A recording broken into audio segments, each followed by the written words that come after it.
Hello, Grand Rising beloveds. There are more of you here now. Yay! Wow, it's so good to be with you here today. And I'm so grateful that Susan was able to deliver the message last week and kick us off for the month of February.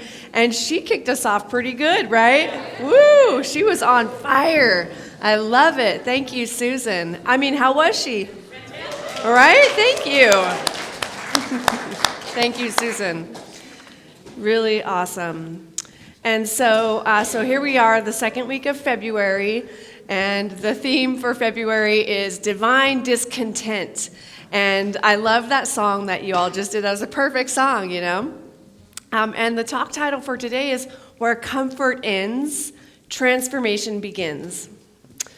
And so Gong Hai Fat Choi, let me begin with that, which is Happy Lunar New Year. And so the little tidbits for today's talk were, what do Lunar New Year, Valentine's Day, Super Bowl Sunday, Taylor Swift, and Ash Wednesday have in common? That's a lot going on, right? Well, I decided that it was absolutely nothing other than it's all happening this week, right? And it was so fascinating to sit down and begin to work on this talk, and of course, Spirit's always working on it through me, and I may have my own idea, which was Lunar New Year, Valentine's Day, oh yeah, and then realize that's going to be like a 2-hour talk, and that's not going to work. We've got things to do, right? And so anyway, it took form and shape into a beautiful lesson, which I'm really looking forward to getting going with you here. So yesterday was Lunar New Year, and it's now the year of the dragon. Do we have any dragon babies in the room? Dragon years are 1928, 1940, 1952, 1964, 1976, 88, and 2000, etc. Yay! Awesome. This is your year. So having your birth year be in the same year, it only happens every 12 years. So there's a powerful thing that occurs at this time. It is said, right? Like everything is conspiring and there's sort of a quickening for you in your life. So congratulations. If you didn't know that, this is your year. And this is everyone's year too, right? They just got a little bit of a super mega in their fire. So anyway, today's also the Super Bowl, 49ers and the Chiefs. Any Chiefs fans? Oh, okay, I'm just gonna leave it right there. and then, so there's also this whole thing about Taylor Swift and the Swift Dash. Do we have any Swifties? I love it. And so there's this whole thing about Taylor Swift is on the Eras tour right now, and she's in Japan, and is she going to make it back today in time because she had a concert last night in Japan? Will she make it to the Super Bowl today? She did? Woo! Looks like she made it. All right. So things are going good, right? That was a big thing. And then I'm so glad this is Super Bowl Sunday because we can go eat our appetizers and have all that fun and extend that fun out through Tuesday because this Tuesday is Fat Tuesday, which is the party day, right? It's like time to do all the things that you're not going to do for the Lenten period. And so usually on Ash Wednesday, that's the first day of Lent. That's also this week. And so Tuesday, people usually eat cake and candy and drink, and it's Mardi Gras, in other words, right? And so if you've ever been to Mardi Gras or have, I'm sure at one point you have participated in the festivities, yes? So, the more we mature, the less intense it gets. It might be like, I'm going to eat those Girl Scout cookies and be done, right? They're so smart to have them sell before Ash Wednesday. Yeah. So then we have Ash Wednesday, which is the first day of Lent, which is also known as the season of transformation. So it's time to let go of something for the next 40 days. and allow yourself to get uncomfortable, and let go of that thing. Now, it could be a tangible thing. It could be like, drinking alcohol or soda or whatever, eating sweets, that kind of thing, right? It could be any of that. Or it could be, for the next 40 days, I'm going to practice loving myself, right? So that's not letting go of that's letting go of self beat up or whatever, right? Or it could be, for the next 40 days, I'm going to trust the divine. And I'm going to put that into practice.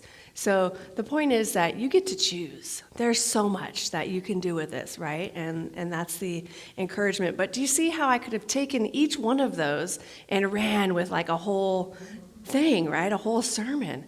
And so I love what Ernest Holmes observed in The Science of Mind. He observed that we do not change all of the patterns of our thought in a moment.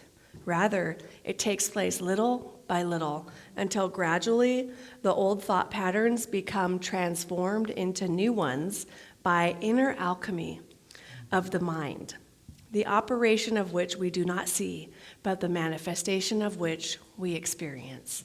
And so that is a great thing to take into the Lenten period with you.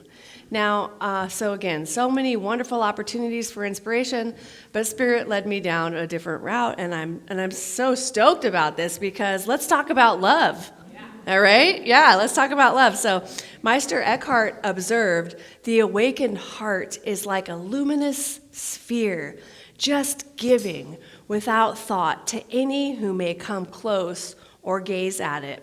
The soul becomes blessedly lost to all but its own holy being. Wow. So imagine that this is true about you and your heart because your heart is awakened. You wouldn't be here in this room with us all today if it were not. So Spirit woke you up this morning and guided you to come here for a reason and a purpose. Now imagine this with me. There's nothing to protect. There's nothing to defend. There is only love.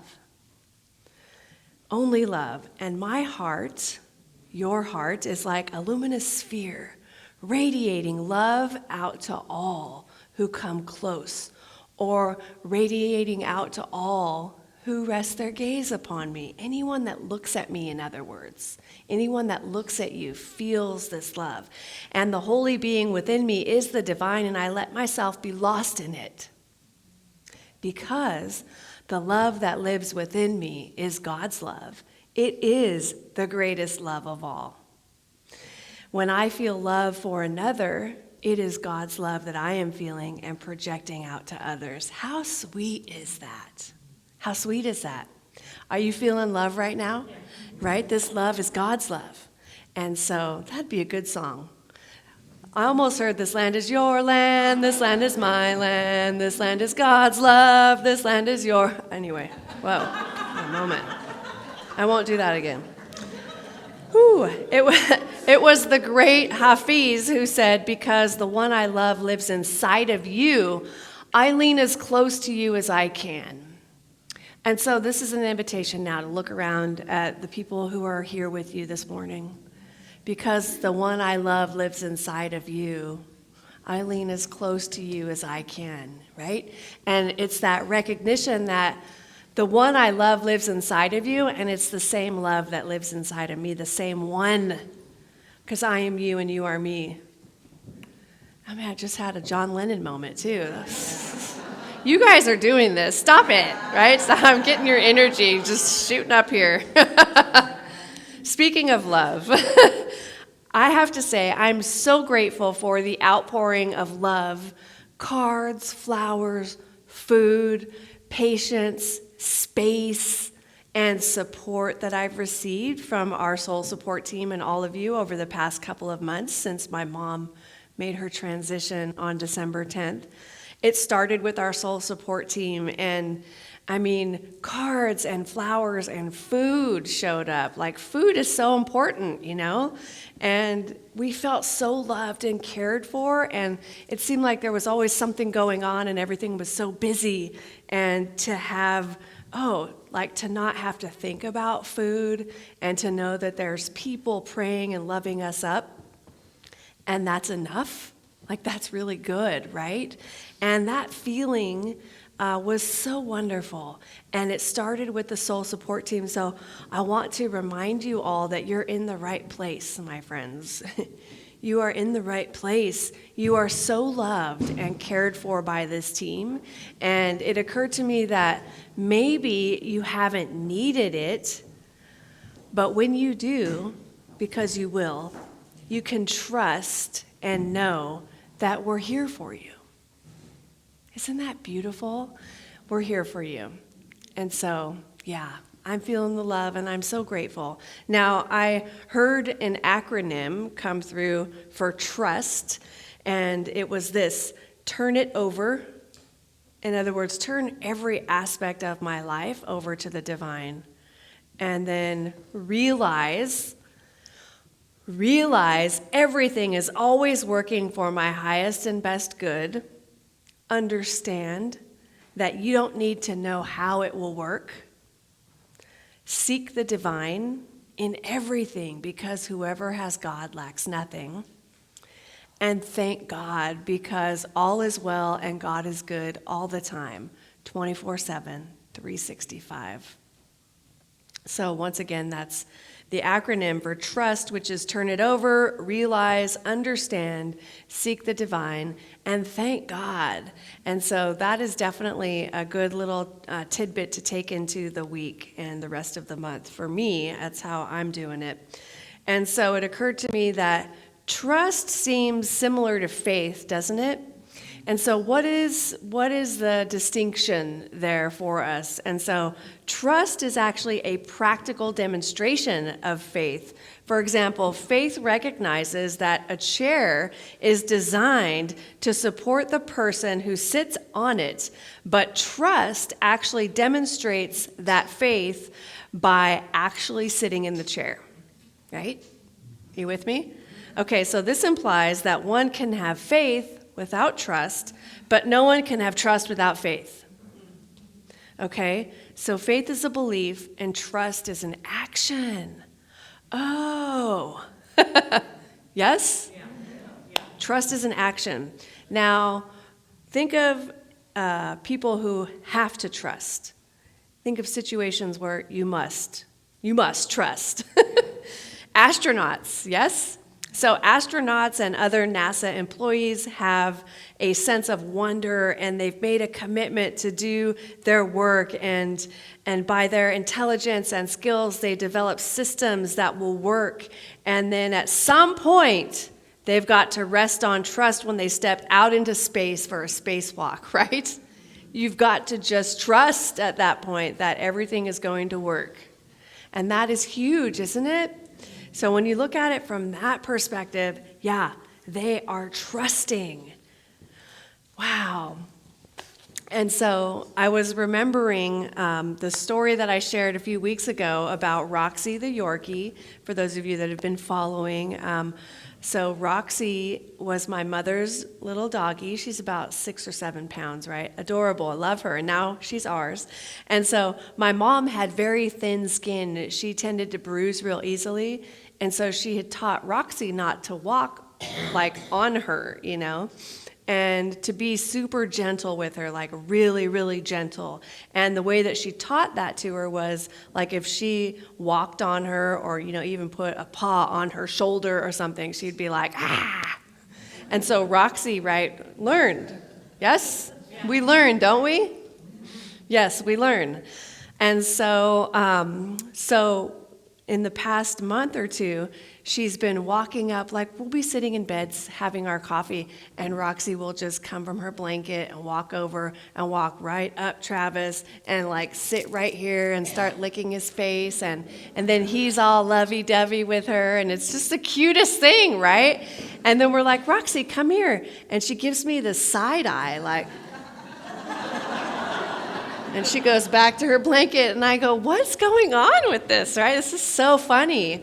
And so it occurred to me that, because my mom used to be, like, don't come near me, right? And so she learned that, And she had been trained to do that. And it was so funny. I was writing these notes in my phone, and as I was writing these notes, she literally came up onto my chest and did that. I'm like, how did she know she's connected? Yeah?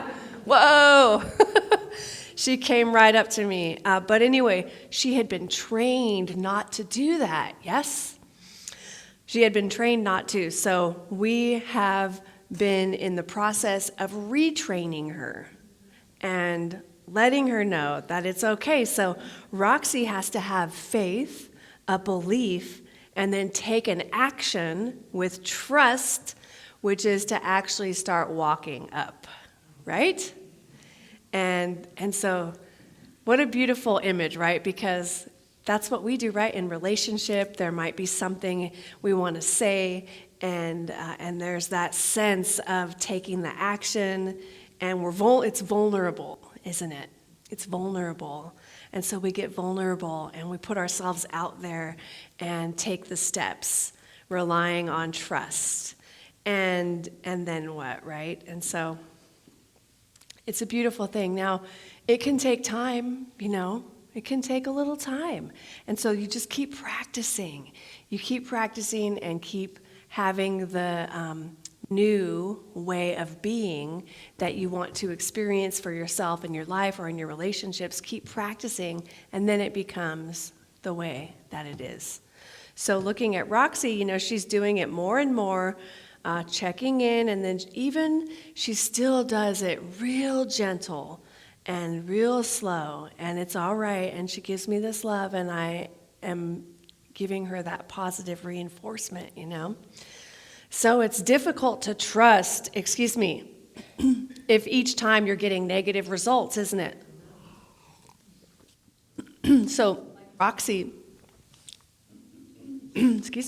like Roxy getting yelled at whenever she would walk on my mom. Think about in your own life, right? How does that apply to you in your own life? So Roxy has to trust by taking the action. And then I remembered a time in my own life.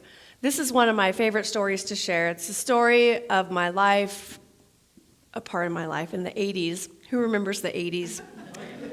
Duran Duran, neon colors, big hair, Madonna, computers, shoulder pads, yeah. Remember how fun? Karate Kid, Aquanet hairspray, on and on, right? So picture the scene. My friends and I are driving over to Santa Cruz, so we get on Highway 17, and we get to Santa Cruz, and across the street from the boardwalk, they're doing this thing, and we go over and we pay, and we're paying to be hoisted up in a cage hundreds of feet in the air by a crane, and it was me and the bungee captain in the cage. And I'm looking down as we're going up, up, up. I'm looking down at the side, and everyone's looking up, and their necks are bending till they're totally bent, right? And they're looking up, and the bungee captain says, "Okay, ready?" And I'm like, We're up at the top, and he says, "Okay, you're going to walk to the cage door, place your hands on each side of the cage, and I'll say 1, 2, 3, bungee. And you're going to step out of the cage, right, Gina?" She's saying, no, I'm not going to do it. I'm like, okay, yeah, okay. So I walk over to the cage door, and here I am looking down, see my friends down there. I'm like, hey, all right. And then suddenly they say, 1, 2, 3, bungee. And I was like, I literally couldn't make myself go. And it was fascinating, right? Looking down at the people, I was frozen. I couldn't move. I tried, and I felt my body trying, but my powerful mind said no. We are so powerful, you guys. And also, it occurred to me that it's actually counterintuitive to step into thin air. Like, how do I know? Is this thing on, right? Is this on, right? Are you sure? Had to trust, didn't I? So they did it again, and I walked out, and whee! and I survived. That was trust, though, right? I can have all the faith and belief in the world. I hear that a lot of times. I know this stuff. I know what to do. I know. But I know I'm going to be fine. But actually, the trust is demonstrated. It's a demonstration of my faith, and that occurs when I actually take the step out of the cage, right? Yeah. So we can know and know that we know, but what's the action that is going to demonstrate it, So the actual topic for today is where comfort ends, transformation begins. And so I've been taking these XGT classes 2 times a week for about 10 months now. And XGT is kind of like CrossFit light. You're lifting weights, you're doing conditioning on the air bike or the rowing machine or the actual Peloton bike, and then lifting weights, and there's all these different, types of workouts that they give you, different muscle groups. And I love it because somebody else has to prepare the workout. I show up and do it. Because left to my own devices, I'm like, 5 pounds. Oh, it's good. I'm good. 10 minutes, I'm done. Woo, right? I don't want to hurt myself.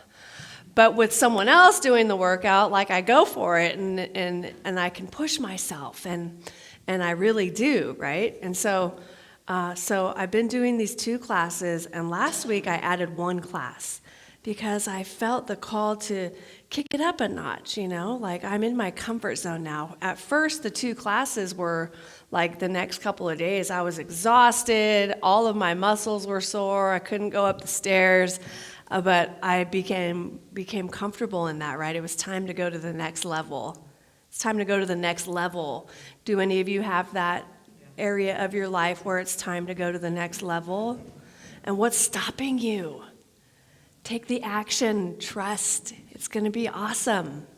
It is going to be so awesome. It already is so awesome, And I love what John Maxwell observed, which is that successful people are willing to do things unsuccessful people will not do.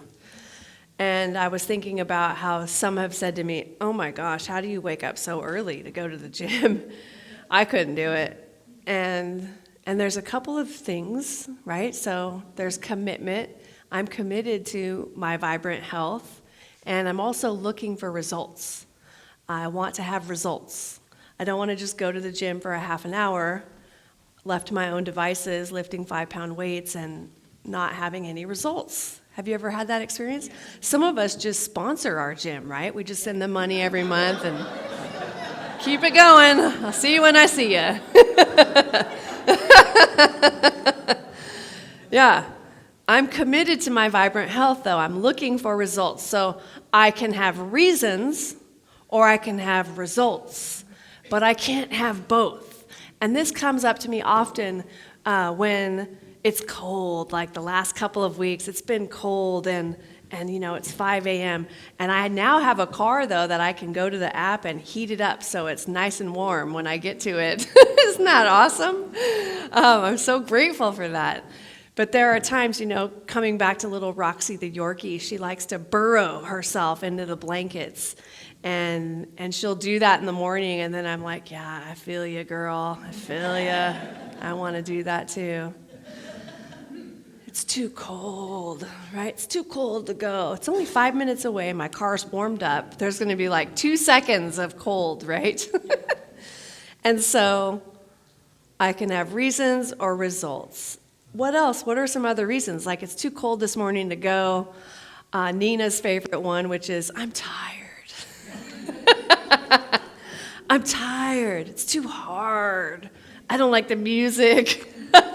Or whatever it is, yeah. Whatever, right? Those are all great reasons, by the way, and you can keep them all. You can have all of those reasons for yourself for all of eternity, or you can have results. The choice is yours. Reasons or results. The room went silent, right? There's the discomfort part. Reasons or results, right? They're all great reasons, but if you want the results, you've got to say goodbye to the reasons. Our reasons are the self-imposed limitations that are getting in the way of us being and becoming all that we came here to be. Reasons or results. What do you want to experience? Now you're going to become very aware this week of all of the reasons that you have for whatever. Notice those reasons and consider, how can I let these reasons go? What are the results I'm actually seeking, and are these getting in the way? Where in my life am I letting my reasons stand in the way of my happiness, joy, fulfillment, and peace? Because you are worthy, and you are deserving, and you are awesome. So another one of my favorite Ernest Holmes quotes is that God is more completely expressed through the person who lives largely than through the one who lives meagerly. Fear is a belief in limitation, a denial that the divine is at the center and the source of all good. We must do all in our power to overcome it. And so it's as simple as when we feel fear, we remember. Fear is a belief in limitation. I am not limited because I know that I am divine, and the divine is forever and ever expanding. It is magnificent, and it wants the most amazing experience. It wants to live through me. It wants to love through me. It wants to shine this luminous light of love and glory and make people glad who I come in contact with, right? Like you come in contact with people and they smile. How cool is that? Yes?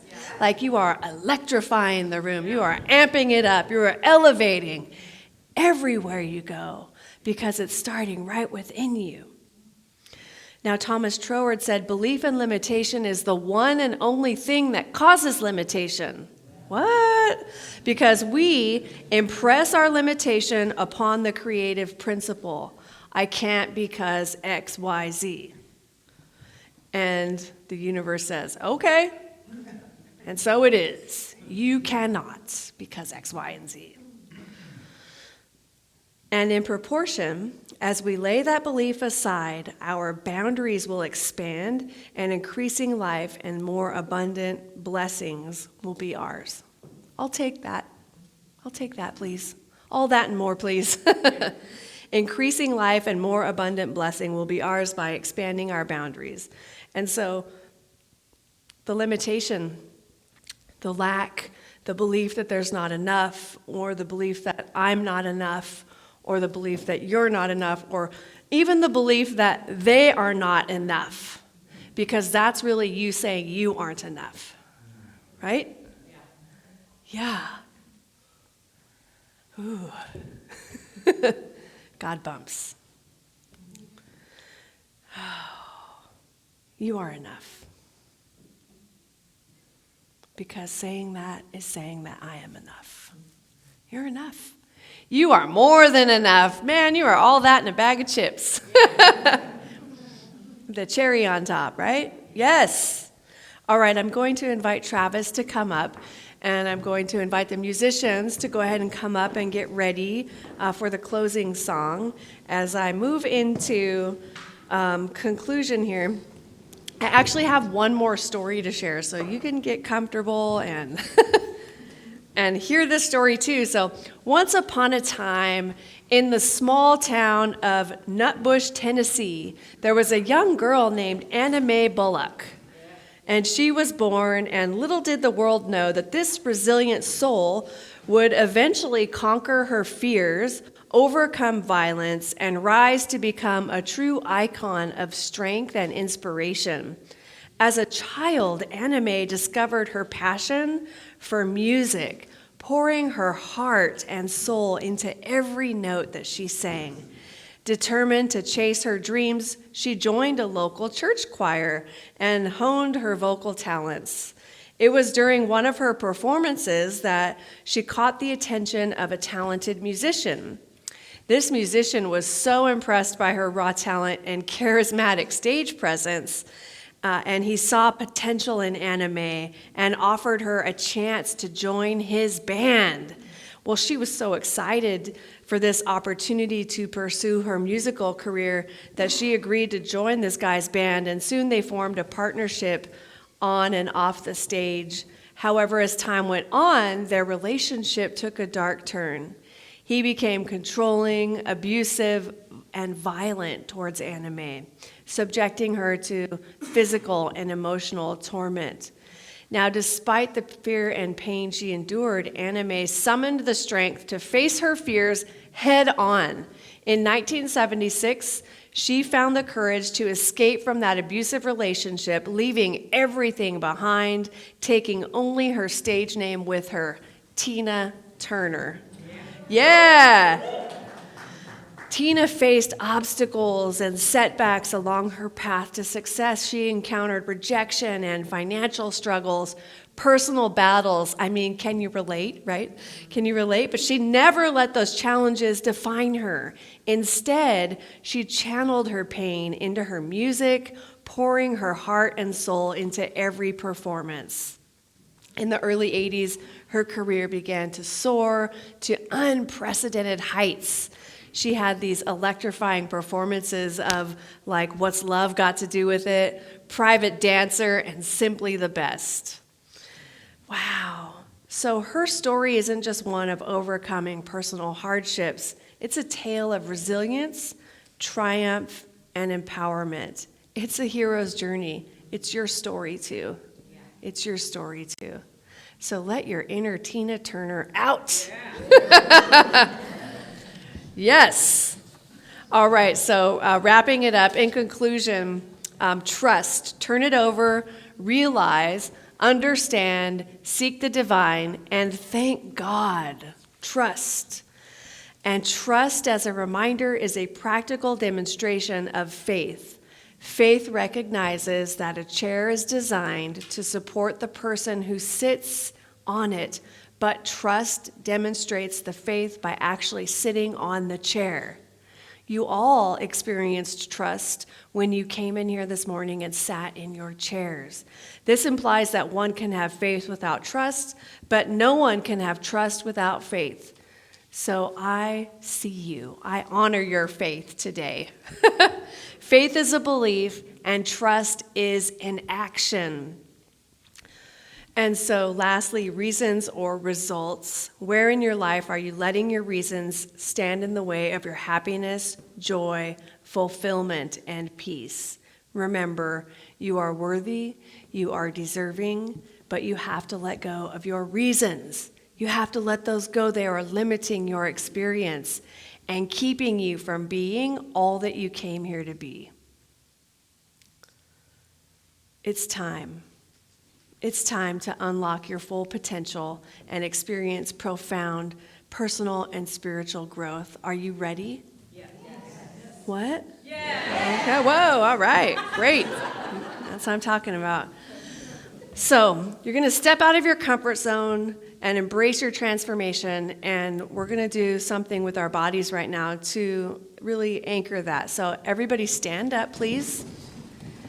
And then you have this little space where you're standing. Now, I want you might need to move a chair around, but you're going to move out of that comfort zone, either forward, to the left, to the right, or to the back. There you go. Yeah. Woo! And now turn around, do a little spin. Yeah.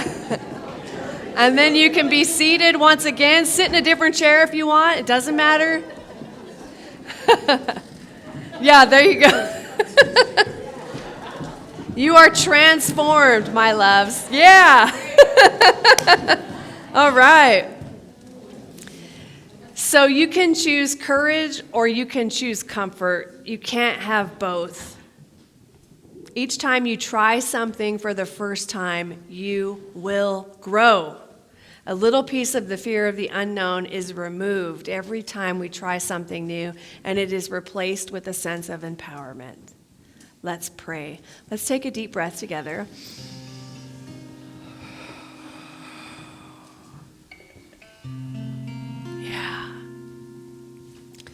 and join me in this beautiful moment where we turn our attention inward. I like to close my eyes, but if it's more comfortable for you, feel free to rest your gaze gently a few feet in front of you. And allow yourself to relax. Just relax into this moment. Relax into this presence. Anything that came before now can be set aside.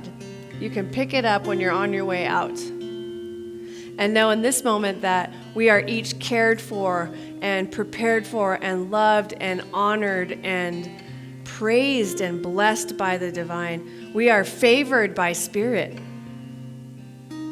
And I'm grateful in this moment to turn my attention inward and rest my focus on that inner presence within me, which is the one I love. I love God. I love it. It's so good. God is so good in my life. I love it. And I know that this presence of God, this presence of love that is within me is the same thing that is within each individual here. That's why I close my eyes, because it's easier for me to recognize that I am you and you are me. There's no separation in the divine. There's only one thing happening right here and right now, and it is God.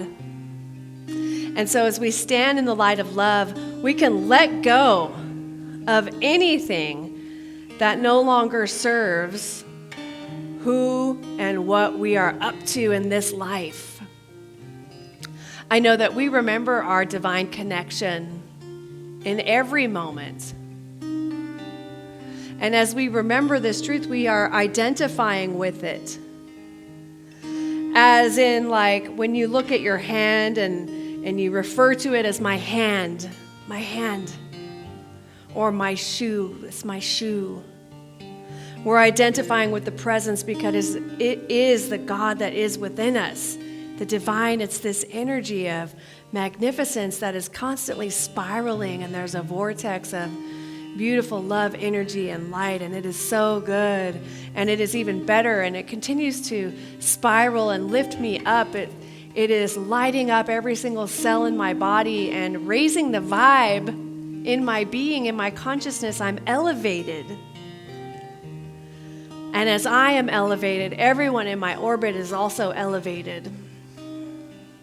And then their friends and family are elevated, and everyone in their orbit becomes elevated. And it is this ripple effect that goes on and on and on. We don't know where it ends. We know that it starts here right within us, though. And that's what counts. I'm so grateful for this luminous sphere within me that is shining the love light out and shining that love light in. And I know that as we go forward from here, we can trust in the divine. We actually practice trusting and knowing that it is a process, it is a practice, and that every day, in every way, we are getting better and better. We are loving more and more. And it is so good. I am so filled with this joyful love and light of the divine. And I can just ever have that feeling where you're so filled up, you just want to share it with everyone. And I know that this is happening for each one of us. And so for anyone that is not feeling the love today, that is maybe feeling sad or experiencing a sense of loss, oh, my beloved, I will share my love with you right now. I love you. You are loved, and everyone in this community is lifting you up. We're holding you up and knowing who you are. You are magnificent. You are amazing. You are deserving, and you are perfect.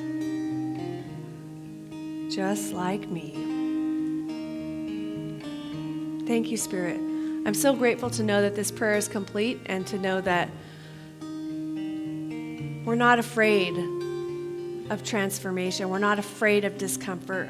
we welcome it. Because we have spirit. And so with great gratitude, I can release this prayer into that loving and creative action of the law where I know it is so, and so it is. Thank you. Thank